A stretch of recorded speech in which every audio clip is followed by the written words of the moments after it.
Denny Hamlin just pulled off something that almost no one does in NASCAR. He went from dead last to victory lane twice in back-to-back weeks. But that's not even the craziest part of the story, because before Hamlin got to celebrate, this race had already been stopped cold by one of the most violent crashes Michigan International Speedway has ever seen.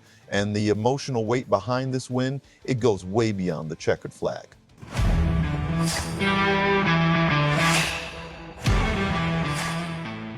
But we'll get to that in a moment. First, real quick, if you're a true NASCAR fan like me, go ahead and drop a like and subscribe to the channel. NASCAR Nation News is just getting started. We're pushing toward our next subscriber milestone, and it's all about real talk from fans who live the sport every single week. All right, let's get into it. Let's set the scene at Michigan International Speedway on Sunday. Denny Hamlin won the pole on Saturday. He had the fastest car. He was supposed to start up front and run away with this thing. However, there was one problem. His team found damage on the car before the race, and to fix it, Hamlin had to start at the very back of the field. Sound familiar? Because just 1 week earlier in Nashville, he found himself in almost the exact same situation. Hamlin jumped the start. He got hit with a drive-through penalty under green.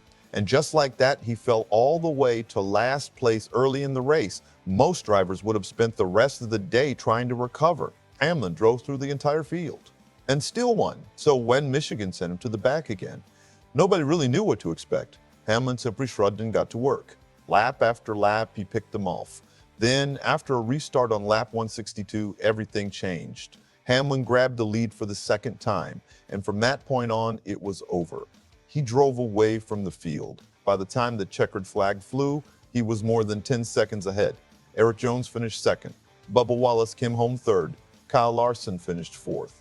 But here's the thing. As impressive as those results were, nobody was only thinking about the finishing order, because what happened next stopped everyone in their tracks. In victory lane, Hamlin celebrated with a flag honoring his former Joe Gibbs Racing teammate Kyle Busch, who passed away on May 21 after contracting sepsis while battling bacterial pneumonia. It was a deeply emotional moment.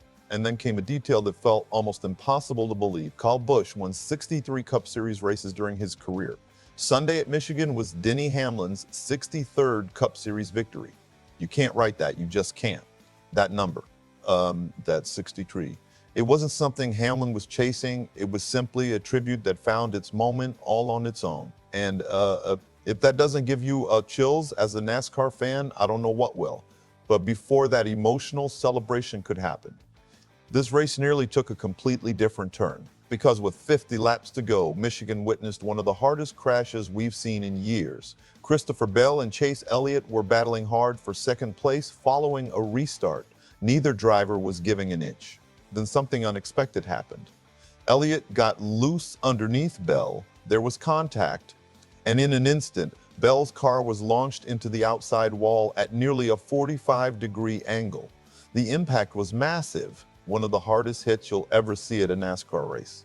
The Saisper barrier, the dual wall system designed to absorb tremendous impacts, actually bent inward from the force of the crash. At that point, NASCAR had no choice. Red flag.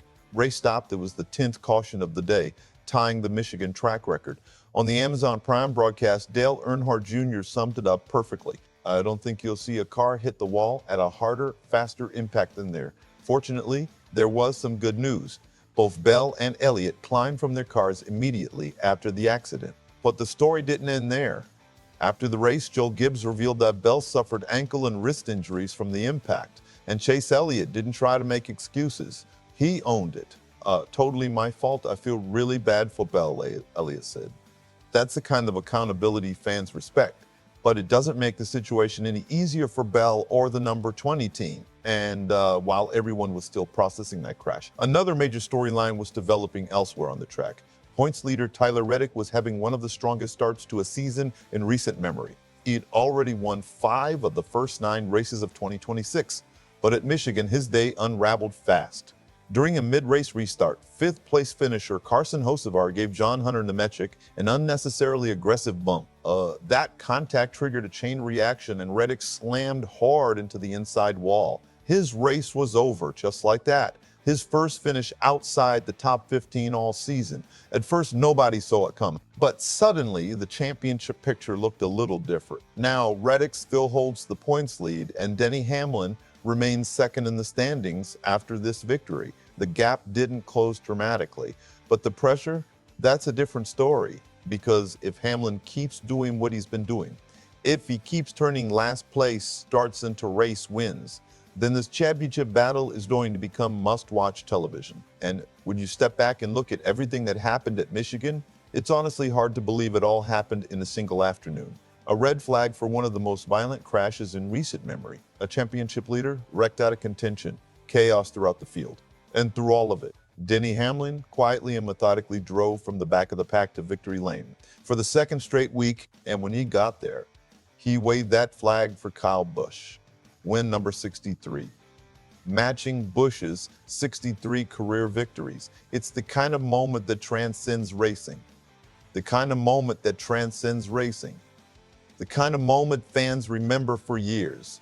And that's why this victory is going to live in NASCAR history for a very long time. Now I want to hear from you. With Denny Hamlin going from last to first in back-to-back weeks, does he now have the best chance of anyone to chase down Tyler Reddick for the 2026 championship, or is Reddick's early season dominance simply too much to overcome? Drop your thoughts in the comments below. I want to hear from every one of you.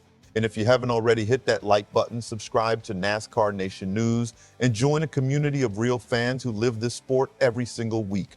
We're just getting started, and we're not slowing down.